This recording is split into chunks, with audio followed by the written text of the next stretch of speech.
ese koko akazi Dubai karahari? Ese ibintu tubona ku mbuga nkoranyambaga, ibintu tubona hanze aha koko bigaragaza ko Dubai akazi ubu ngubu gahari?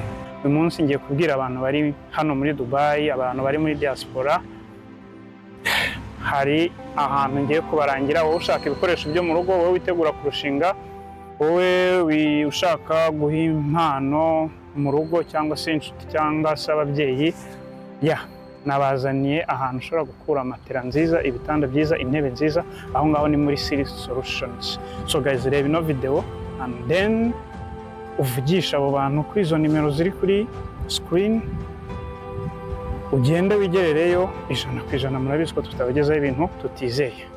Banza urebe ino video ubundi dukomeze ikiganiro cyacu.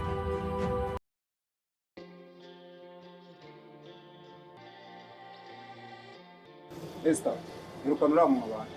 Wahise tukamwumva. Ushobora kuba ari umukiriya. Oya, bara no badutera umwaka ugasanga biragiye nta n'abakiriya. Reka tumwumve. Reka mbyikorere. Tusubire nawe n'abasazi dukeneye ahangaha.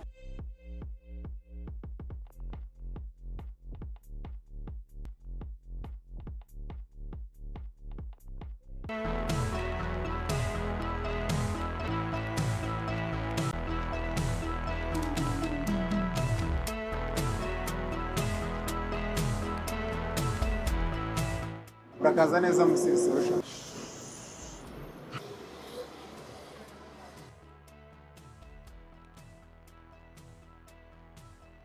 Karibu. Ibitanda byiza, igitanda ni cyiza. Iki ngiki mu kigo kirire hamwe n'iki ngiki.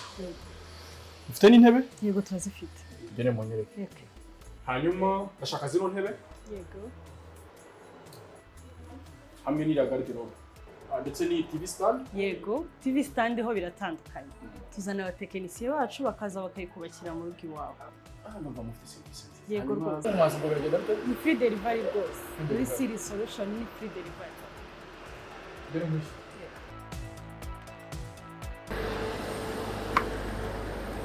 Hanyuma reka nkwandikira agasheke. Ndasinya mu yahe mazina? Ni Siri Solution. Hanyuma nkurengerejeho na fanta ya 6. Murakoze cyane. Muzaturangire n'abandi. Samirirwe. Yego.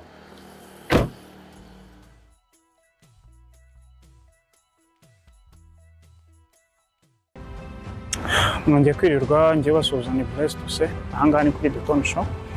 Nkuko twababwiye rero, uyu munsi ikiganiro cyacu kiraza kwibanda ku kuri tutigeze tumenya, ku kazi ka hano Dubai, cyangwa se the story behind tumwe mu tuzi twa hano Dubai. Biraza kugufasha ku musozo w'iyi video, biraza gusoza umaze gufata umwanzuro nimba koko Dubai destinations yawe cyangwa se Dubai atari ngombwa kuhajya. Gusa I wish uze kutubwira uko ubyumvisha muri ino video. Ikintu cya mbere tugiye guheraho ku kazi ka hano Dubai. So Dubai is off. Dubai is off. Akazi karahari, utuzi dutandukanye turahari.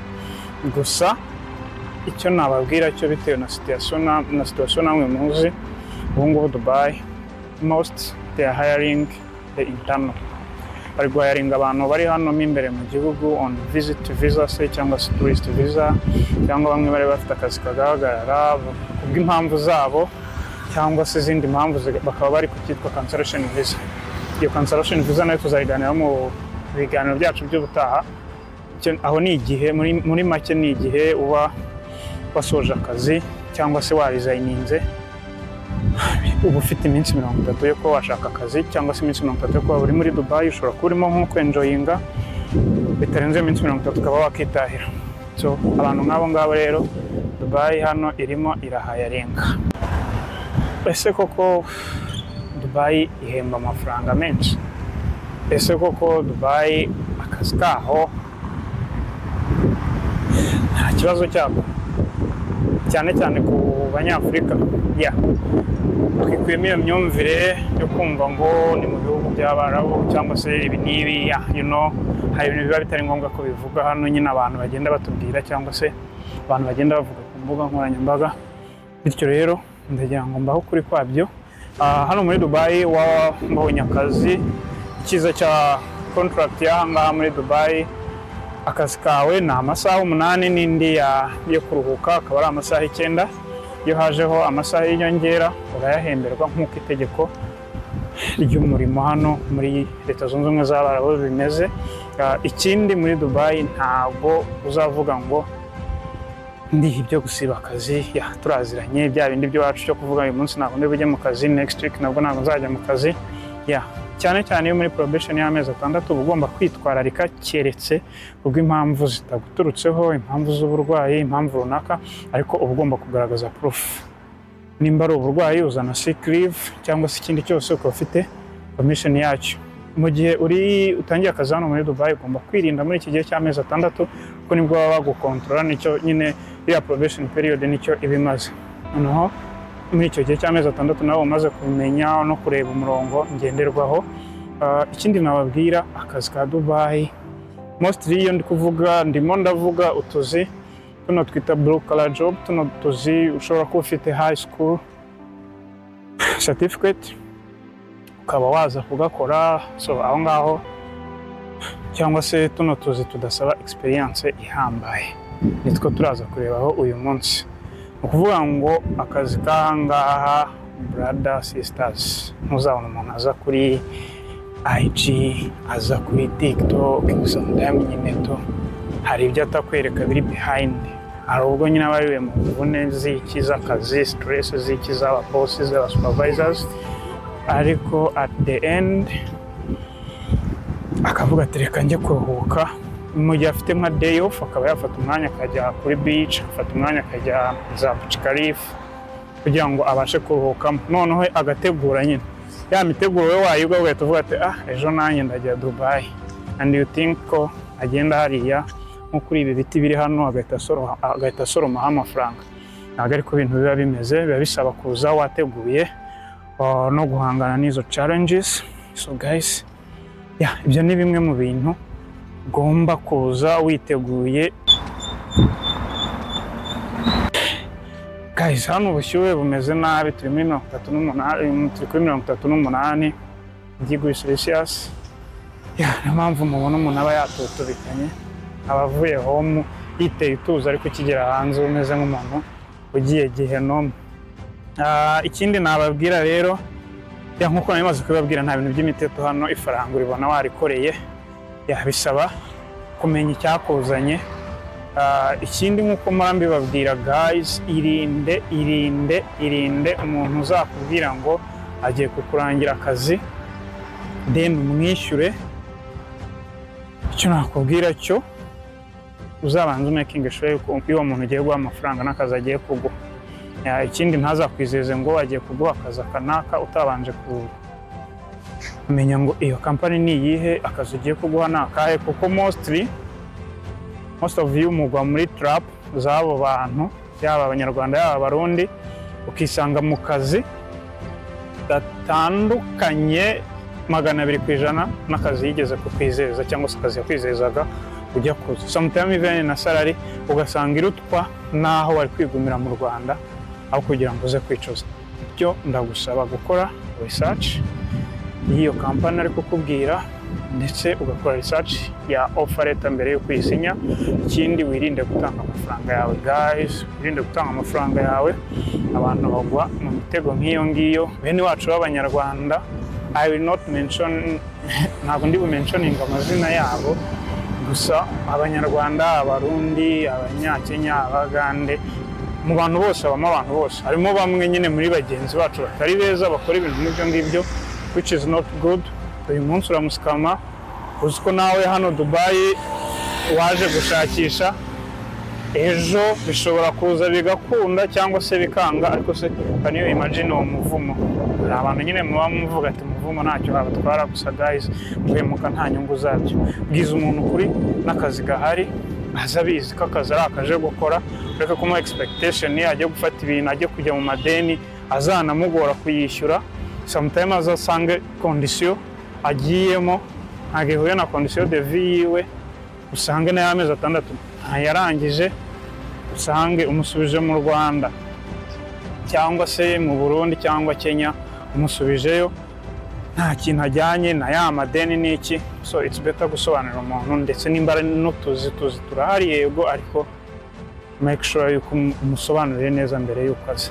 Guys, nta kintu cyiza nko kubwira umuntu akaza azi icyo aje gukora, akaza azi kariyeri ajemo, atari ukuvuga ngo aje kujugunya nyine, cyangwa se akavuga ati nta garuriro mfite, ngomba gukora nyine nabibona ndangije amezi 6 nkayarangiza, naba ntayarangije nabwo sinyarangije. Mbese ugakora, iyo ukora muri iyo condition nta nubwo umunsi wira.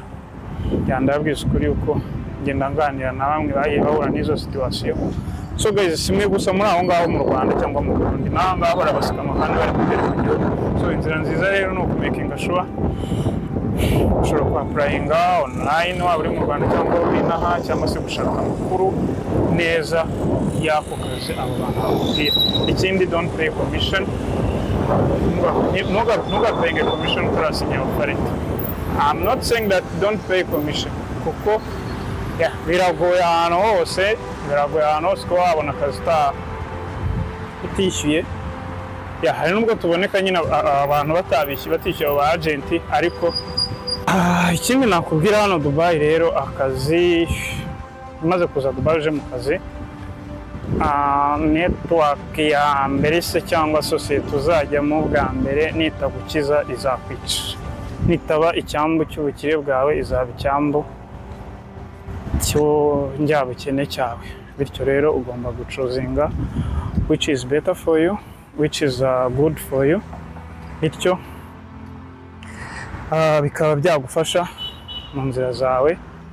Gusa icyo nakubwira cyo hano Dubai, wamaze guhitamo neza, wamaze gusetinga goals zawe, ahantu hose ubuzima nyine bisaba, ntabwo abantu bose ariko bavuka bimeze neza, ubuzima bisaba gustrugglinga. Gusa icyo twemeranya ko nuko hard work pays. So bityo rero waza Dubai, waza experiencing ubuzima, waza ako kazi ukagakora,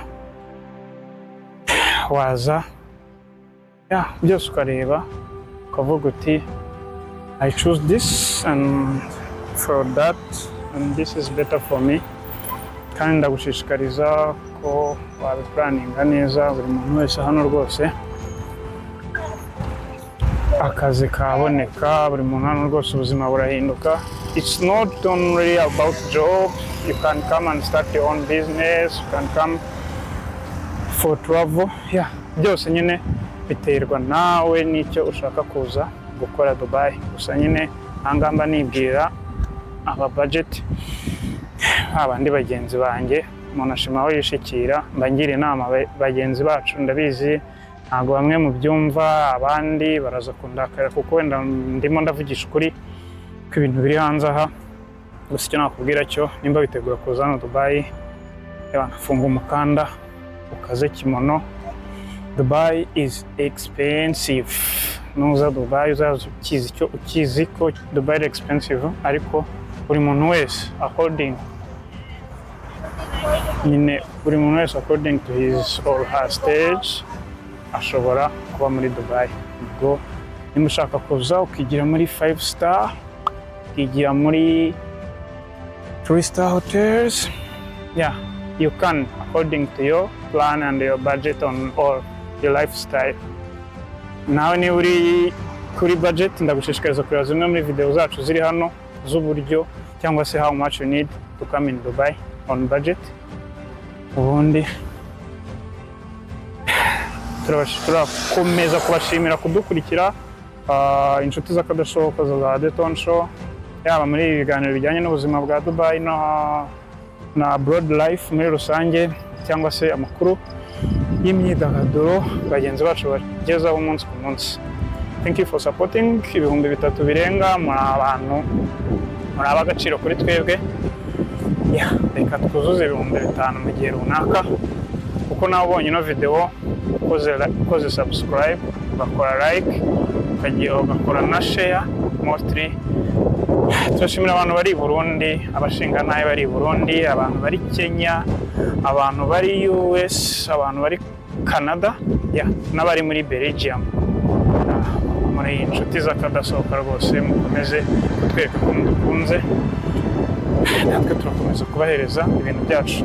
Ikiganiro gikurikira tuzavuga ese koko muri iki gihe, muri ibi bihe turimo, it's better ko ujya gusaba akazi Dubai, ni iyihe nzira wanyuramo? So guys, mukomeze mukore share, mukore subscribe, The Tone Show turahari.